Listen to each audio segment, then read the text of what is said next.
warahmatullahi wabarakatuh. Salam, semoga kita baik-baik saja semuanya ya teman-teman.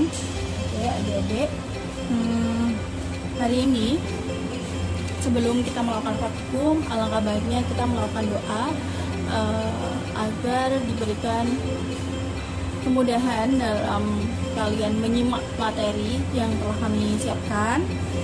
Selain itu juga berdoa semoga musibah ini cepat diselesaikan agar kita bisa kembali ke aktivitas kita lagi, aktivitas di rumah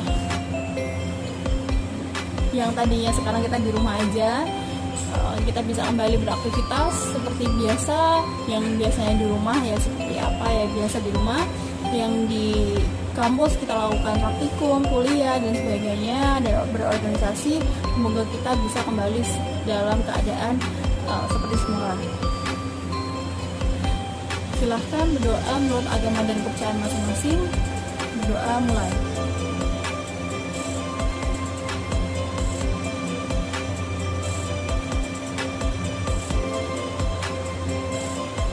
Amin. Ya, terima kasih sudah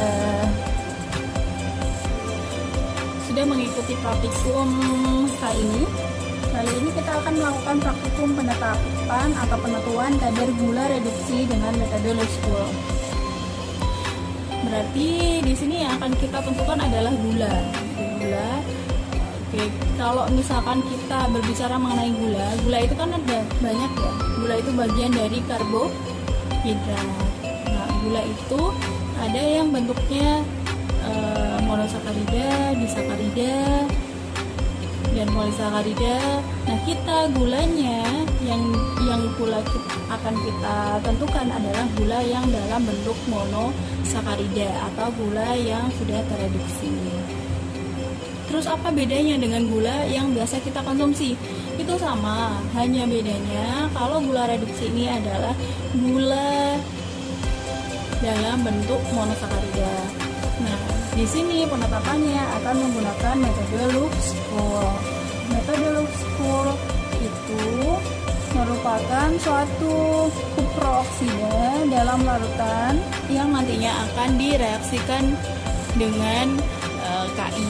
Nah, di sini prinsip reaksinya adalah gula reduksi tadi atau yang dalam bentuk monosakarida akan dioksidasi oleh CuO. Nah, CuO ini yang ada pada reagen Low School. Tadi sudah saya sampaikan ya, CuO itu kuprooksida. Nah, di sini ketika gulanya direaksikan dengan reagennya itu dibuat lebih ya teman-teman. Jadi misalkan gula reduksinya itu 5 mili, CuO yang diberikan itu berlebih konsentrasinya.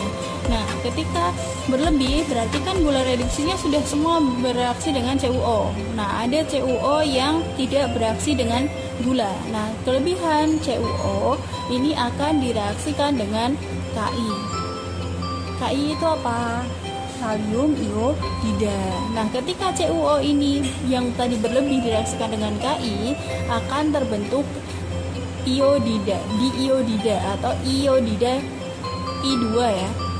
Diiodida atau I2 dalam suasana asam. Nah, I2 ini kan cepat menguap. I2 ini ketika kalian reaksikan itu pasti cepat menguap karena I bentuknya gas ya. I2 itu bentuknya tidak terlihat gas, jadi langsung ditambahkan amilum ketika kalian akan melakukan titrasi, itu langsung ditambahkan amilum sebagai indikator. Nah, ketika I2 ini bereaksi dengan amilum akan membentuk kompleks warna biru. Nah, setelah terbentuk kompleks warna biru, baru kita lakukan titrasi dengan Na-tiosulfat. Nanti warna biru dari kompleks diiodida dengan amilum akan lama-lama akan pudar. Warna birunya akan hilang kembali ke warna semula. Nah, jadi prinsip reaksinya di sini adalah gula reduksi akan dioksidasi oleh reagen Low School atau kuprooksida. Nah, ketika berlebihannya kuprooksida ini akan direaksikan dengan KI. membentuk I2. I2 dan direaksikan dengan indikator amilum yang akan membentuk kompleks warna biru. Nah, nanti yang akan dititasi itu adalah tadi larutan yang ada gula yang sudah ditambah CuO, yang ditambah Ki, dan ditambahkan dengan amilum. Nah, sudah biru kita titrasi dengan Na-tiosulfat sampai birunya hilang. Itu adalah prinsip reaksinya. Nah, di sini yang digunakan adalah CuO berlebih. Karena CuO berlebih berarti kita harus tahu berapa konsentrasi dari CuO. Oleh karena itu, dalam penetapan kadar gula reduksi ini diperlukan blanko. Blankonya apa? Blankonya adalah aquades. Aquades yang direaksikan dengan yang dioksidasikan, yang ditambahkan dengan CuO, nanti ditambahkan juga dengan Ki dan direaksikan dengan indikator amilum. Nanti apa yang terbentuk kompleksnya? Nanti direaksikan juga dengan Na-tiosulfat sampai warna biru hilang. Oke, sudah bisa memahami? Kalau misalkan kalian masih bingung, silakan baca di kolom komentar. Nah, di sini apa saja tahapan yang harus kalian lakukan untuk melakukan praktikum ini? Yang pertama, harus kalian tetapkan pelat dan bahan yang diperlukan. Nah, langsung saja ya kita ke video selanjutnya. Terima kasih. Assalamualaikum warahmatullahi wabarakatuh. Kali ini kita akan melakukan praktikum penetapan kadar gula reduksi dengan menggunakan metode Love Squirrel. Yang langkah pertama yang kita siapkan yaitu siapkan bahan-bahan yang digunakan. Yang pertama, H2SO4 dengan kadar 4N sebanyak 100 ml. Yang kedua, larutan natrium tiosulfat dengan kadar 0,1N sebanyak 100 ml. Yang ketiga, larutan amilum 1% sebanyak 50 ml. Yang keempat, KiO3 dengan kadar 0,1N sebanyak 100 ml. Larutan Ki dengan kadar 20% sebanyak 100 ml. Yang paling penting yaitu reaksinya sendiri, yaitu Love Squirrel sendiri sebanyak 50 ml. Oke teman-teman, kita akan melakukan standarisasi. Sebelumnya kita masukkan dulu larutan Na-tiosulfat ke dalam buretnya. Nah, natrium tiosulfat itu tadi sebagai standar sekunder ya. Nah, udah dimasukkan. Yang pertama, larutannya dibuang dulu ya. Yang larutan pertama. Jadi sebelum kalian menggunakan buret kan tadi masih kosong. Jadi harus dilakukan pembilasan buret terlebih dahulu. Ini buretnya dilakukan pembilasan, kemudian larutan yang pertama dibuang sampai habis, kemudian dimasukkan lagi Na-tiosulfat sampai penuh, sampai ke tanda batasnya ya teman-teman. Ini buretnya 50 ml, jadi diisi sampai 50 ml.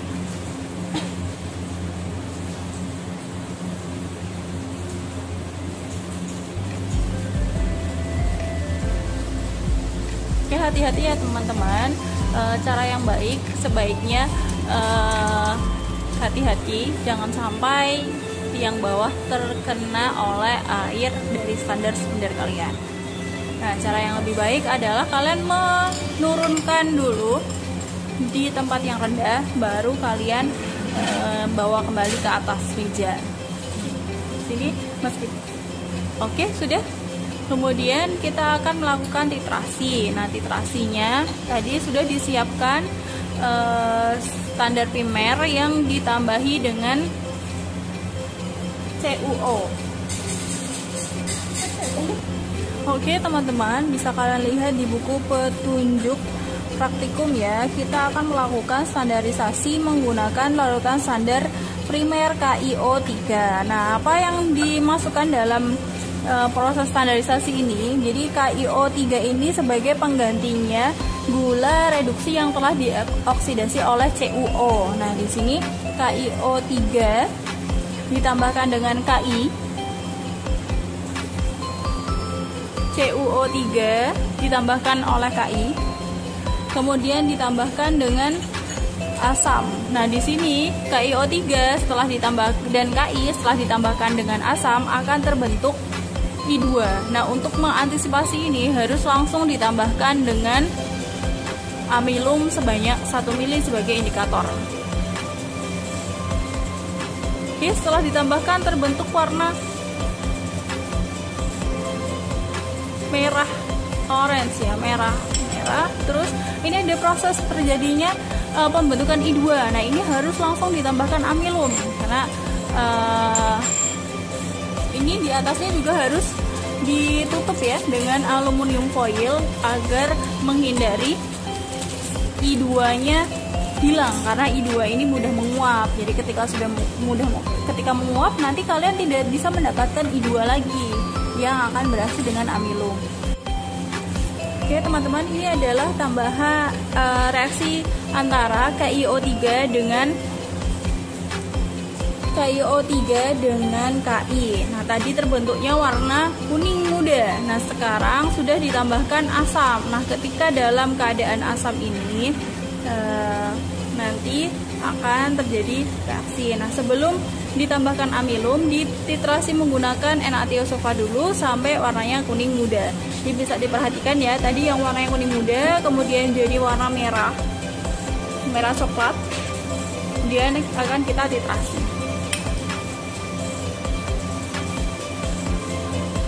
Oke, sebelum kita titrasi dilakukan pemastian dulu ya ke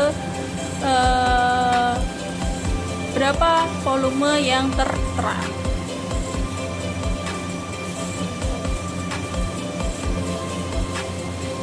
Nah, sudah, kita langsung titrasi.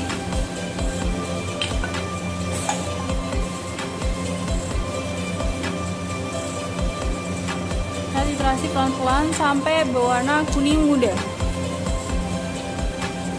Ini teman-teman bisa kalian perhatikan ya warna yang terbentuk.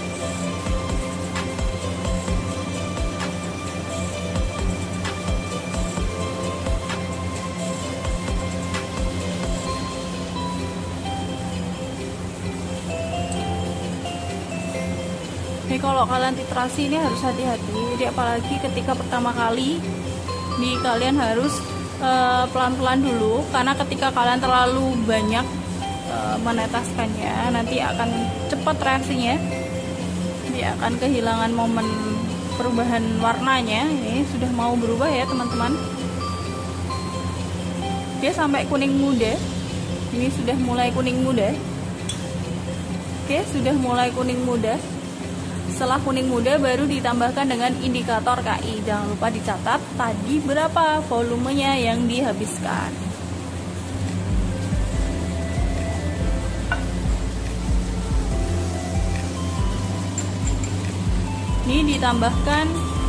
Ini ditambahkan dengan indikator Ki ya teman-teman. Oke, ini ditambahkan indikator Ki.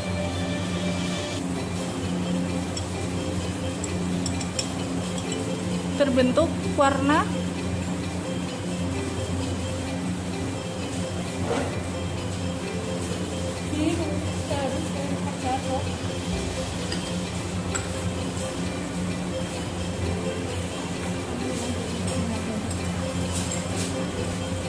Oke, ditambahkan indikator amilum ya teman-teman.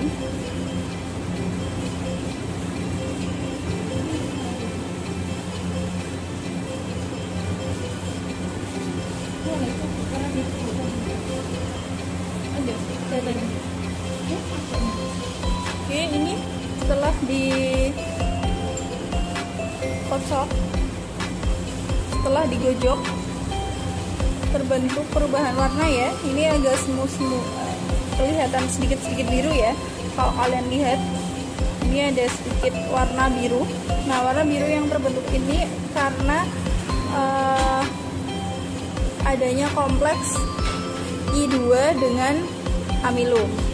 Adanya kompleks I2 dengan amilum terbentuk warna biru. Ini bisa kalian lihat ya di layar. Nah, setelah itu kita lakukan titrasi sampai warna biru ini hilang.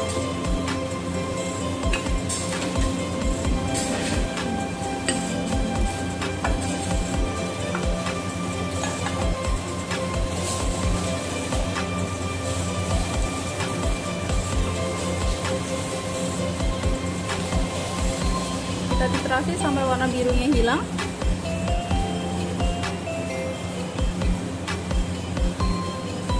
Oke, sudah mulai hilang. Oke, stop, sudah hilang seluruhnya. Bisa kalian lihat ya teman-teman, yang tadi warnanya biru, ini sekarang sudah warnanya putih. Sudah tidak ada yang berwarna biru. Oke, cukup ini untuk standarisasi. Ditulis, jangan lupa dicatat berapa volume yang dihabiskan. Nah, nanti akan kita tampilkan data tentang volume yang dibutuhkan untuk melakukan titrasi tadi. Titrasi standarisasi ini dilakukan sebanyak 3 kali ya teman-teman. Oke, terima kasih. Kita lanjut ke tahap selanjutnya teman-teman. Ini adalah tadi blanko atau sampel yang kita panaskan menggunakan reflux. Jadi kalau kalian lihat ini alatnya reflux ya. Masih ingat ya, harus dilakukan reflux dulu selama 10 menit. Nah, ini kita udah 10 menit, jadi kita akan melakukan penetapan kadar blanko terlebih dahulu. Oke teman-teman, ini adalah proses reflux ya. Jadi sampel kalian itu harus direflux terlebih dahulu, sampel dan blankonya. Kalau untuk standarisasi tidak perlu dilakukan reflux, yang dilakukan reflux hanya pada sampel dan pada blankonya. Nah, di sini sudah terlihat ya warna larutan dari blankonya. Ini warnanya biru. Nah, biru ini dari warna CuO-nya. Ini sudah ada blanko ditambahkan dengan CuO. Oke, ini prosesnya dilakukan selama 10 menit ya, sampai 10 menit. Nanti sampelnya bisa kalian ambil, kemudian didinginkan. Setelah didinginkan, baru ditambahkan dengan KI dan indikator, baru boleh dititrasi. Oke, ada yang masih dibingungkan, silahkan bisa komentar. Ini adalah blanko yang tadi kita ambil dari setelah selesai proses reflux. Jadi kita ambil, setelah kita ambil, dibersihkan dulu lilinnya, jangan sampai masuk ke dalam larutan kita ya. Nah, setelah itu kita tambahkan larutan KI. Jadi ini tadi gula reduksi yang sudah ditambahkan dengan CuO. Jadi oksidasinya tadi digunakan reflux, jadi untuk mempercepat proses oksidasi menggunakan reflux. Kemudian kita tambahkan KI sebanyak 15 ml. Nah, kita gunakannya menggunakan pipet volume ya teman. Pipet volume boleh atau pipet ukur juga boleh teman-teman, agar bisa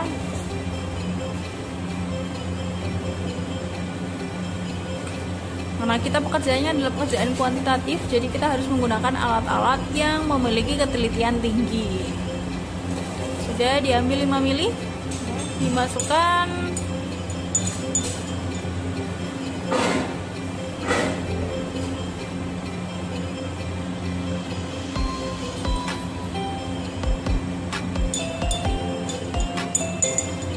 Ini masih ada tersisa ya teman-teman, jangan lupa dihabiskan sampai habis. Udah habis, sudah kita ambil lagi 5 ml lagi, 2 kali 5 ml lagi.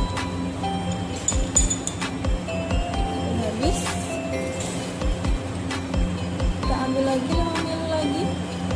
Jadi kita berikan KI nya sebanyak 15 ml ya teman-teman. Kita pastikan bahwa yang kita ambil itu betul-betul 5 ml. Sudah, terus kita keluarkan lagi.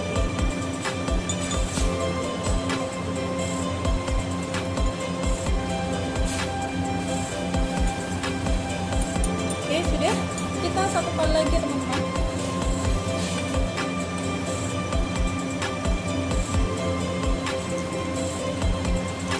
Larutan tadi ditambahkan sampai dengan KI sebanyak 15 ml.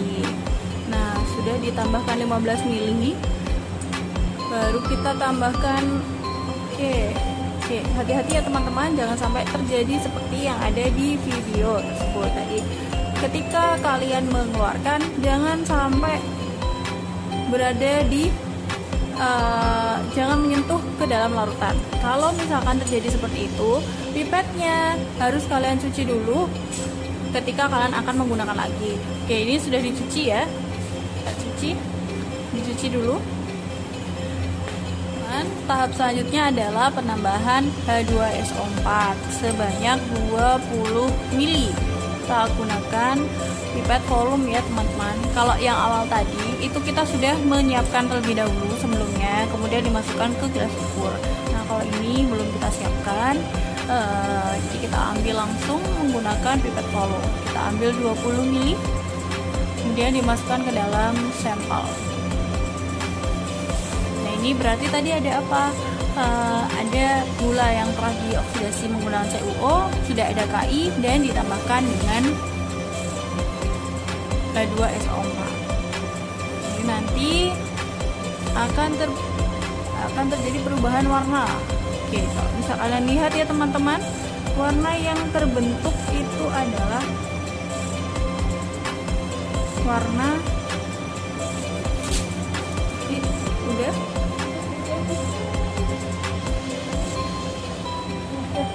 sampai habis, terus ditutup terlebih dahulu. Bisa kalian lihat ya teman-teman, ini ada terjadi dua fase. Yang bawah itu CuO dan gula yang belum bereaksi dengan asam. Nah yang di atas ini yang sudah warna kuning itu yang sudah bereaksi dengan asam. Ini kita gojok. Wow. Oke, kenapa bisa seperti ini teman-teman? Jadi ketika CuO berlebih itu bereaksi dengan Ki dalam suasana asam, itu akan terbentuk I2. Nah ini harus segera kita titrasi langsung dititrasi mbak. Teman-teman, ini adalah warna yang terbentuk ya. Ini masih ada I2, jadi ini harus segera dititrasi, karena kalau tidak I2-nya itu akan langsung hilang. Titrasi sampai berwarna kuning muda.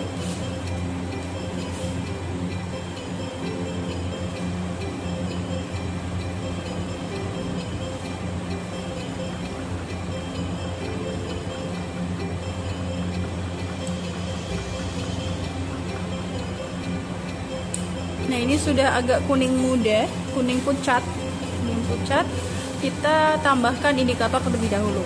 Oke, kita siapkan indikatornya dulu ya teman-teman. Oke, kita sudah ngambil indikatornya ya teman-teman. Jadi langsung kita tambahkan saja indikator ke dalam sampel. Oke, langsung ditambahkan, akan terbentuk warna biru. Oke, ini sudah terbentuk warna biru ya teman-teman. Kalau bisa kalian lihat, ini warna biru ini terbentuk. Warna biru ini terbentuk karena memang tidak terlihat begitu biru ya, masih ada campuran antara biru dengan kuning. Tapi sudah terlihat warna biru. Nah nanti warna biru ini akan dititrasi sampai warna birunya hilang. Jadi seperti ini. Dan langsung dititrasi ya teman-teman, dititrasi lanjut lagi. Oh ya jangan lupa ditulis berapa volume yang dibutuhkan.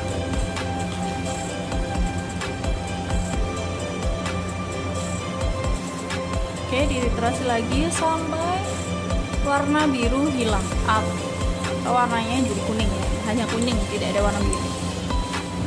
Tuh, selama proses titrasi itu bisa terlihat jelas ya teman-teman, ini warnanya biru, kemudian berubah menjadi warna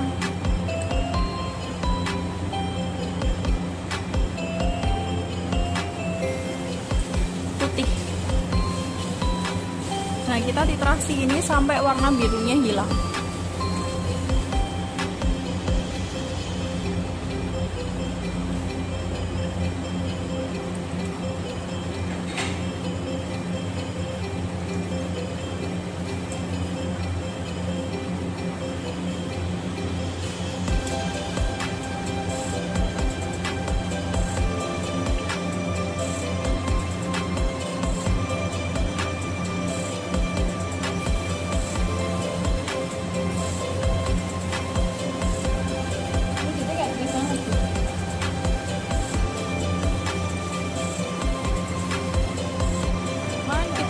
melanjutkan titrasi ya. Jadi tadi prosesnya memang kita skip karena memang butuh banyak volume dari N-atil sulfat. Nah, ini sudah selesai titrasinya.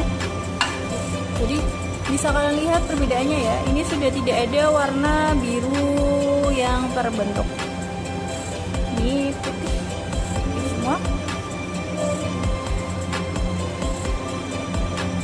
Ini sudah putih, sudah selesai titrasinya. Yang ini adalah tadi standarnya, ini adalah blanco. Kemudian kita lanjut ke sampel. Oke teman-teman, ini adalah sampel kita ya. Ini adalah sampel. Sampelnya tadi yang sudah dipanaskan, terus terbentuk endapan dari CuO ya. CuO berlebih. Nah, ini CuO berlebih ini nanti yang akan bereaksi dengan KI. Oke, kita tunggu sampai ini dingin dulu ya teman-teman, karena masih panas. Oke teman-teman, yang tadi larutannya sudah dingin, kemudian ditambahkan dengan KI ya.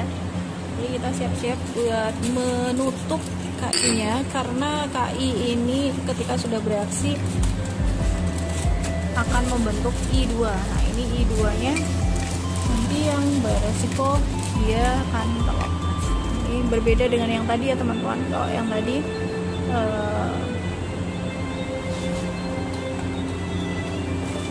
langsung bereaksi.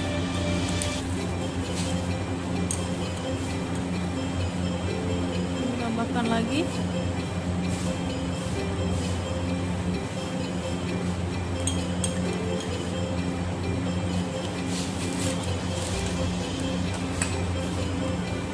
Ini ketika ditambahkan warnanya masih tetap ya, masih utuh teman-teman. Bisa lihat.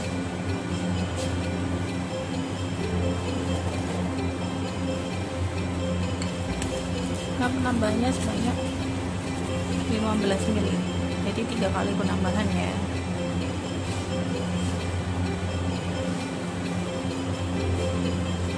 Sudah. Kemudian ditambahkan asam.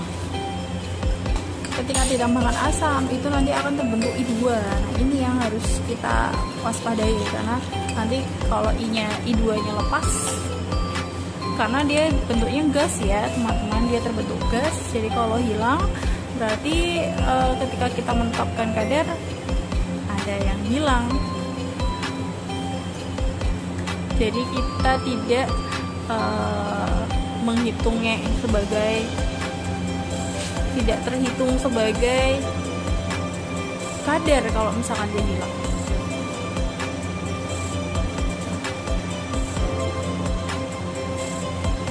Dan ini ditambahkan H2SO4.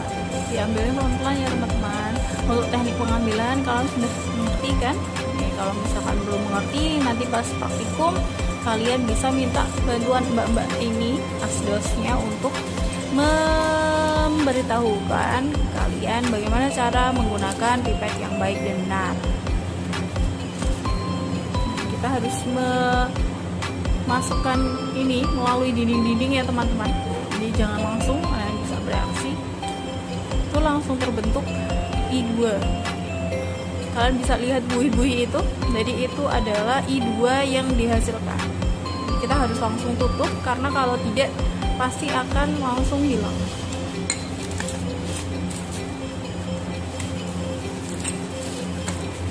Nih yang terbentuk ya teman-teman. Ini bisa kalian lihat, ini kenapa kok berbuih, adalah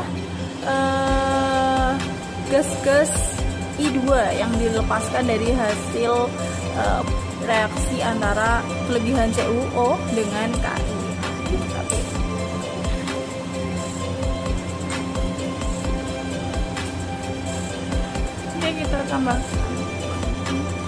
Kita tambahkan lagi dengan asam sulfat ya, karena tadi penambahannya 20 mili, jadi kita harus tambahkan 20 mili tadi.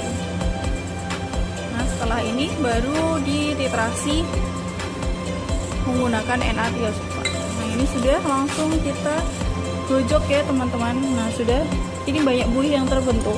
Ini adalah I2 yang dihasilkan. Nah ini warna kuning ini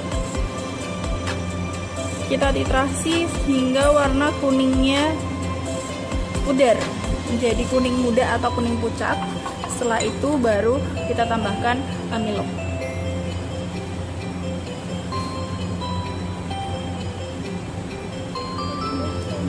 Bisa diperhatikan warnanya ya teman-teman, warna kuningnya. Nah, ini tadi adalah blanko, jadi sudah tidak ada warna biru lagi ya. Kalau tadi kalian lihat ada warna biru, ini sudah tidak ada warna biru.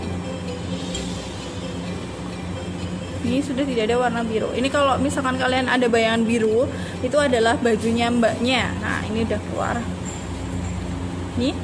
Ini adalah blanko yang tadi. Ini sudah. Oke, sekarang kita ke sampel. Sampel kita titrasi hingga warna kuning muda.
Kita titrasi sampai warnanya jadi kuning pucat ya.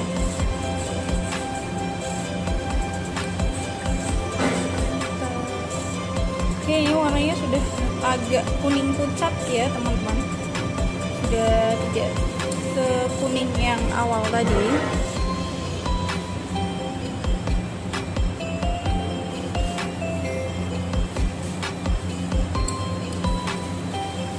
Sudah kuning pucat belum? Belum ya?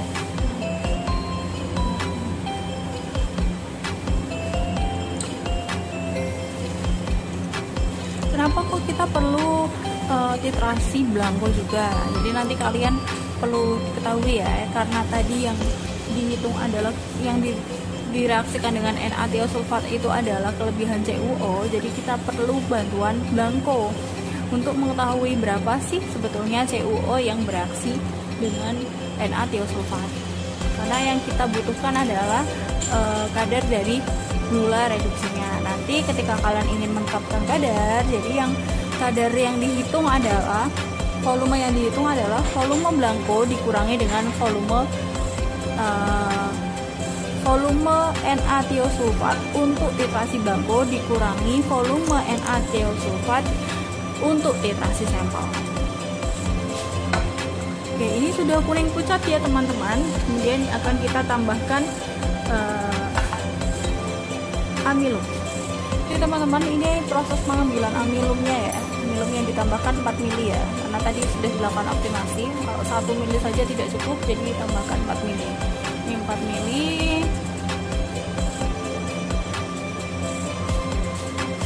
Langsung berwarna biru. Jadi kalau misalkan kalian lihat ini di sini meskipun ini ada kuning, tapi ini kuningnya agak ada biru-birunya ya teman-teman. Jadi kalau misalkan kalian lihat secara langsung, ini mohon maaf ya, tidak bisa melihat secara langsung. Tapi kalau bisa kalian lihat secara langsung, ini agak ada semu birunya sedikit. Ini ini dititrasi sampai warna birunya hilang.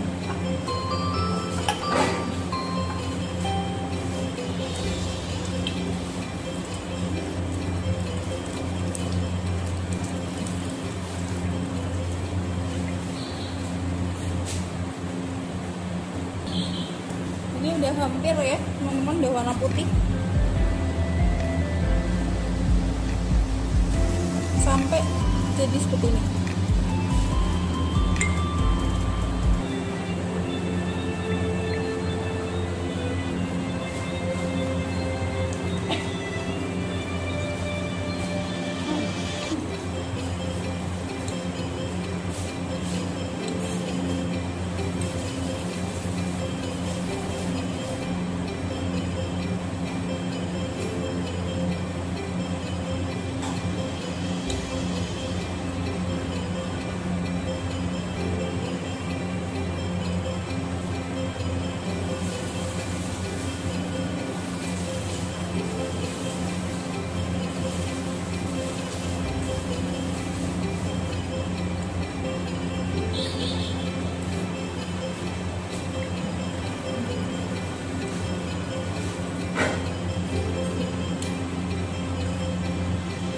Ini harus sabar ya teman-teman kalau misalkan kalian melakukan titrasi, karena apa, reaksinya bisa jadi cepat, bisa juga jadi lambat. Nah ini untuk masing-masing tadi standarisasi harus dilakukan replikasi sebanyak 3 kali, kemudian untuk sampel ini juga harus dilakukan replikasi sebanyak 3 kali. Oke, kita akan skip sampai dia berubah warna ya teman-teman. Oke teman-teman, ini sudah selesai proses titrasinya. Jadi titrasinya ini sudah berwarna putih, jadi sudah tidak ada warna biru lagi. Nah kalau tadi warnanya kuning ada endapan biru, kalau yang ini sudah berganti menjadi putih.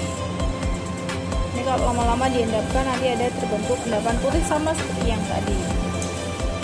Oke, untuk video kali ini hanya ini. Jadi kalian harus melakukan titrasi sebanyak 3 kali untuk sampelnya. Kemudian nanti data yang kalian dapatkan akan kita data yang kita dapatkan akan kita tampilkan. Kemudian itulah yang akan kalian hitung. Nanti apa saja yang perlu kalian cari untuk proses pembuatan laporan dan apa yang perlu dihitung nanti akan kami infokan di timeline. Oke, terima kasih. Semoga bisa bermanfaat untuk praktikum ini sebagai pengganti kalian tidak bisa melakukan praktikum. Jadi kalian bisa dapat gambaran. Oke, terima kasih untuk senja, karena ini proses rekamannya pada sore hari. Terima kasih. Wassalamualaikum warahmatullahi wabarakatuh.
merah.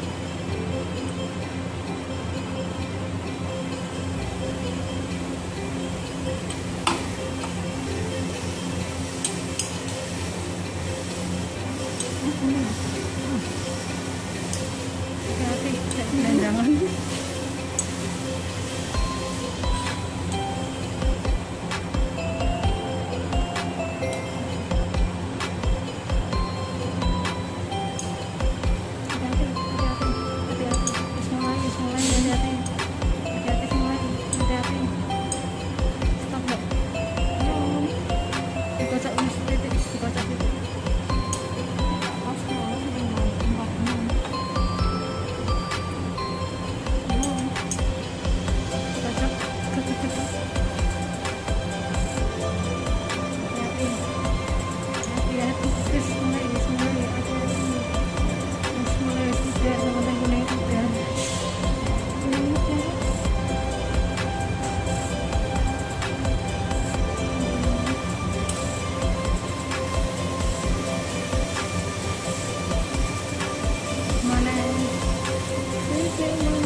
Wis enggak. Berak kuning. Terus di mana ya lebih.